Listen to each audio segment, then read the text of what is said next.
அவங்க தெளிவா சொல்லிட்டாங்க, எங்களுக்கு முட்டை ஊத்துறதெல்லாம் எனக்கு ஆபாசம் இல்ல, என்னன்னா ஊத்திட்டு தான் இருக்கிறாங்க ஆல்ரெடி. அவங்க ரெண்டு பேருமே சொன்னாங்க, அப்துல்லா சொன்னாரு, அப்துல் ரஹ்மான் சொன்னாரு. என்ன சொன்னாங்கன்னா, தெளிவாக எங்களுக்கு ஆபாசம் இல்ல, ஆதாரம் இருக்குது முட்டை ஊத்துறதுக்கு, அதனால ஊத்திக்கிட்டு இருக்கிறோம், செலவு மூத்தத்தை அடிச்சுக்கிட்டு இருக்கிறோம். சரியா? அதனால ஆபாசம் இல்லைன்னு பிறகு அவங்க அசிங்கமான நாம மறுக்க தேவையில்லை, உண்மைதான். அதனால இன்னொன்னு சொல்றேன் பாருங்க, ஆபாசம் இல்ல யாரு முத்தாலகி இவர் சொன்ன அதே கிதாபு ஷாஃபி மதுரபு அவருடைய மதரசாவை ஓதி கொடுக்கிறார்கள். சரியா?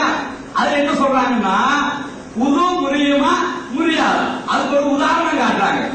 ஒரு விஷயத்துக்கு உது முறியுமா முடியாத எதுனா காட்டி போலாம். என்ன உதாரணம், எங்க போய் யோசனை நிற்கிறது தெரியுமா? அசிங்கம் இல்ல, முட்டை ஊத்துறதே அசிங்கம் இல்லைன்னா இதெல்லாம் அசிங்கமா? சரியா? தெளிவா சொன்னாரு, 3 விஷயத்தை சொல்லி காட்டியும் முட்டை ஊத்துறது அசிங்கம் இல்லை இருக்கு. சரியா?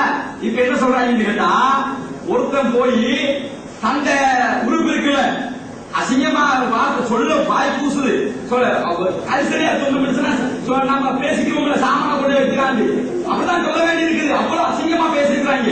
தந்த சாமான கொண்டு இன்னொருத்த கையில வைக்கிறான், வச்சா உது புரியாது. தந்த உறுப்பை கொண்டு போய் இன்னொருத்த கையில வச்சுட்டா அவன் பிடிச்சுக்கிட்டு இருக்கான், உது புரியாது. எப்படி நல்லவா?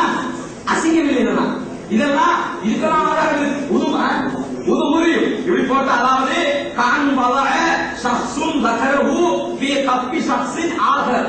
ஒருவன் தன்னுடைய உறுப்பை, தன்னுடைய சாமானை